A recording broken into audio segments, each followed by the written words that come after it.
ऐका बरं का, ऐका लक्षात घ्या. हे जे झाड आहे ह्या झाडाचं नाव आहे नांद्रूप.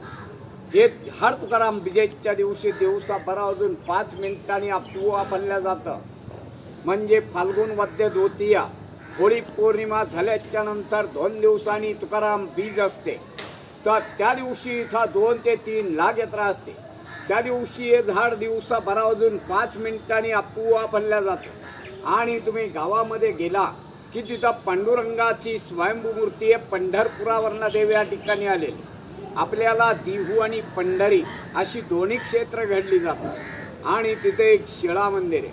शिळा मंदिर म्हणजे असं की ज्या वेळेला रामेश्वर भट्टांनी इंद्रायणीच्या दुहामध्ये ग्रंथ बुडवले त्या ठिकाणीतनं एक मैलावरती यावं. परंतु तिथले शिळा, ज्या शिळेवरती तुकाराम महाराजांनी 13 दिवस पोषण केलं आणि 13 दिवसानंतर जे ग्रंथ कोरडेच्या कोरडे वरती आले ते ग्रंथ आणि त्या शिळेची स्थापना मोठ्या मंदिरामध्ये केलेली आहे.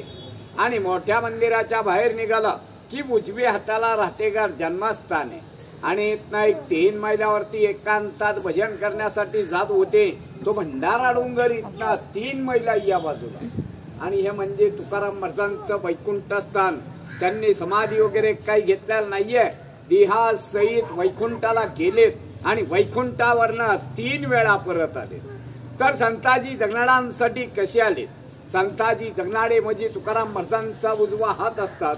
त्यांनी तुकाराम महाराजांच्याकडनं वचन घेतलेलं असतं. वचन असं घेतलेलं असतं की तुम्ही वैकुंठाला गेले तर मी तुमची सेवा केली आणि मागाहून जर मी वारलो तर माझ्या दियाला मुठमाती करायला तुम्हाला यावं लागेल.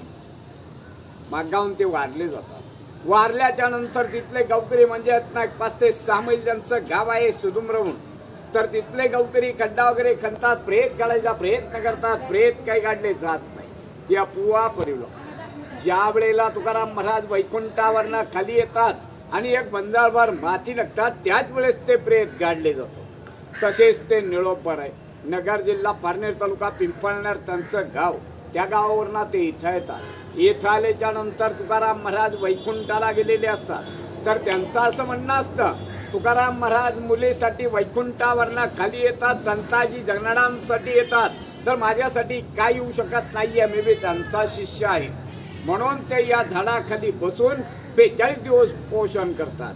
तर त्यांचे इथं 42 दिवस पोषण पूर्ण झाल्याच्या नंतर त्यांना स्वतः पांडुरंग भेटतात.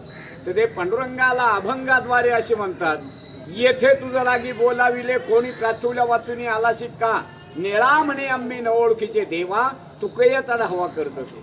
हे तुकाराम महाराजांचा धावा केलेला आहे, तुझा धावा केलेला नाहीये.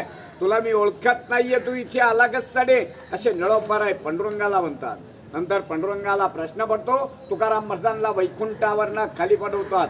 तशीच त्यांची मुलगी भागीरथी तुकाराम बीज झाल्याच्या नंतर 3ऱ्या दिवशी रंगपंचमी असते. वडील वैकुंठाला गेल्याच्या नंतर ती 3ऱ्या दिवशी सासरीवरनं इथे येते.